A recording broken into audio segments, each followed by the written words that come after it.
Bonjour tout le monde, aujourd'hui on est le 22 mars 2025. Donc ce samedi, je ne peux m'empêcher de vous faire profiter de ce brugnonnier en fleurs. Pas totalement en fleurs, mais déjà bien avancé. C'est un brugnonnier qui a 3 ans, qui vient de chez Jean-Pierre d'ailleurs, un plan qu'il m'avait donné. Et voilà, je le trouve tellement beau quand je passe à côté, je me suis dit que je ne peux pas m'empêcher de vous le faire partager. C'est superbe. On va faire un petit tour des arbres en fleurs déjà pour ce printemps. Et là, ce bouquet de pompons jaunes, dont j'ai oublié le nom d'ailleurs, il est absolument superbe aussi. Ça, c'est les couleurs du printemps qui nous redonnent du baume au cœur. Ça, vraiment, c'est agréable. Des petites pensées plantées hier. Elle a une superbe bruyère qui vient d'Irlande, que j'avais ramenée de Dublin, et qui se plaît très très bien là où je l'ai mise.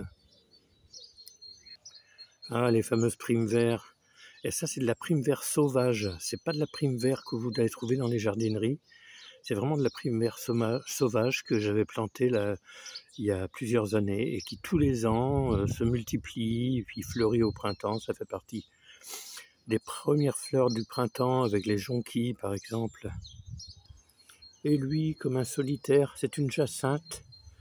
Voilà, un bulbe que j'avais mis là et puis il vient tant bien que mal tous les ans.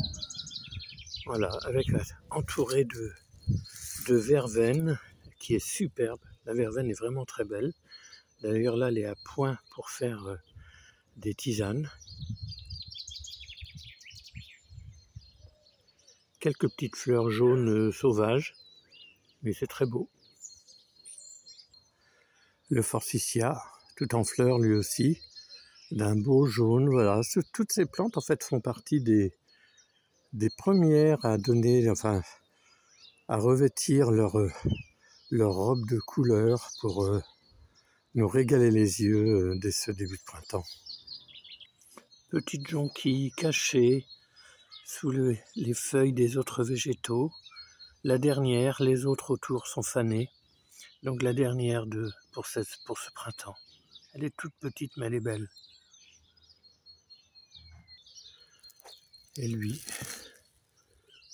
tout petit bleu qui se cache au milieu de la verdure.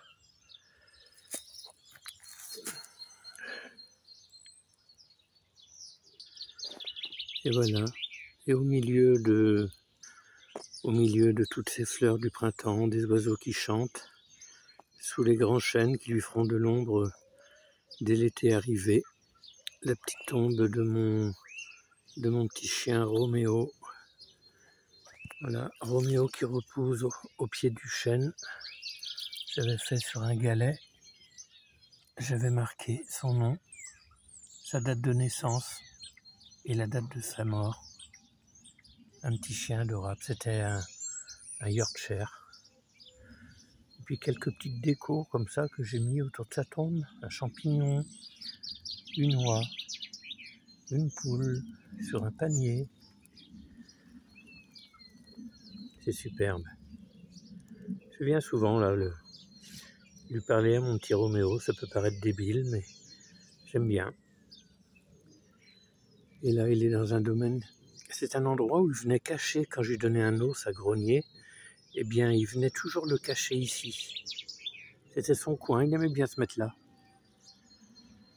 Voilà. Allez, je vous souhaite un bon dimanche, un bon week-end, et je vous dis à très très bientôt. Allez, bisous tout le monde, bye bye.